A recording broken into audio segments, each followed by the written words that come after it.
கடந்த 5 ஆண்டுகளாக சரியாக ஜூன் 12ஆம் தேதி மேட்டூர் அணை திறக்கப்பட்டது. இந்த ஆண்டு இப்பொழுது ஜூலை முடியப் போகிறது. இன்னும் அணையில் சொட்டு தண்ணீரை காணவில்லை. காரணம் என்ன? மழை பொழிவு குறைந்து விட்டது. அதற்கு காரணம் என்ன? இந்த தமிழ்நாட்டின் தண்ணீர் குடம் என்பது இந்த மேற்கு தொடர்ச்சி மலைதான்.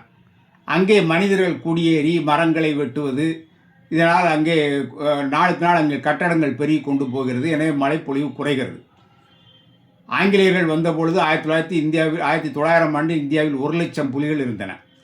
1974 இந்திரா காந்தி காலத்தில் 1500 குறைந்து விட்டு நிறைய சுட்டு ஆங்கிலேயர்கள் அதற்கு அந்த புலிகள் மீது கால்களை ஊன்றி கொண்டு போட்டோ எடுத்து லண்டனில் அவர் வீட்டில் உடை மாட்டினார்கள்.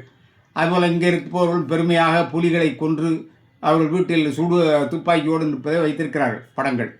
இப்படியாக புலிகளை பூரா வேட்டையாடி அங்கே தேயிலை தோட்டங்களை போட்டு ரப்பர் மரங்கள் தேக்கு மரங்களை நட்டு காடுகளை அழித்து விட்டார்கள் ஆங்கிலேயர்கள். அதற்கு பிறகு குடியேற்றங்கள், கொடைக்கானல், ஊட்டி, லட்சக்கணக்கானவர் மலையில் குடியேறி விட்டார்கள். அங்கே சரமாரியாக எந்த இதுவும் இல்லாமல் கட்டடங்கள் பெருகி கொண்டே போகின்றன. நாளுக்கு நாள் மழைப்பொழிவு குறைவு. மாஞ்சோலை எஸ்டேட்டு 100 ஆண்டு குத்தகை முடிந்து விட்டது. 15 ஆண்டுகளாக போராடி அங்கேருந்து 10,000 பேரை கீழே இறக்கி விட்டார்கள். இப்பொழுது முழுமையாக 8300 ஏக்கரம் காடுகள் துறையிடம் ஒப்படைக்கப்பட்டு விட்டது. அது களக்காடு முண்டந்துறை புலிகள் காப்பக பகுதியில் இருப்பதால் அதை இப்பொழுது முழுமையாக காடுகள் துறையிடம் கொடுத்து விட்டார்கள். அதே போல் மேகமலை, சிறிவில்லிபுத்தூர் அந்த பகுதியை இந்தியாவின் 51வது புலிகள் காப்பகமாக ஒன்றிய அரசு அறிவித்து விட்டது. அதை அறிவித்து 5-6 ஆண்டுகள் ஆகின்றன. அங்கே இருப்பவர்களெல்லாம் வெளியேறுங்கள், உங்களுக்கு 10 லட்சம் 15 லட்சம் தரப்படும் என்று செய்திகள் வந்தன. அங்கே இருக்கிற ஒரு 3500 குடும்பங்கள் வெளியேறக்கூடாது என்று நமது இடதுசாரிகள் முதல்வரை சந்தித்து கடிதம் கொடுத்திருக்கின்றார்கள்.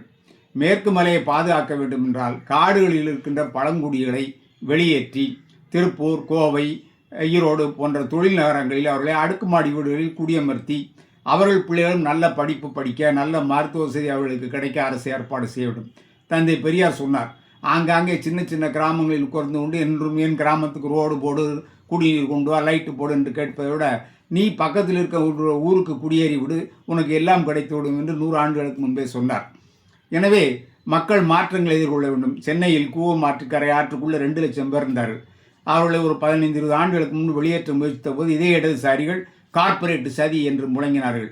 ஆனால் 2 லட்சம் பேரையும் வெளியேற்றி கண்ணகி நகரில் அடுக்குமாடி வீடுகளில் குடியமர்த்தி விட்டால் அவர்கள் வாழ்க்கை இன்று நன்றாகத்தான் இருக்கிறது. எனவே மாற்றம் என்பதே மாறாதது, அதுவே முன்னேற்றத்திற்கான அடையாளம். மனிதர்கள் ஒரே இடத்தில் இருக்கக்கூடாது, தொடர்ந்து சுற்றி கொண்டே இருக்க வேண்டும். 5 ஆண்டுகளுக்கு மேல் ஒரு வீட்டில் குடியிருக்கக்கூடாது. அதை வீட்டை விற்று கடன்களை அடைத்து புதிய தொழில்கள் தொடங்க, புது வீடு வாங்க ஏற்பாடு செய்யுங்கள்.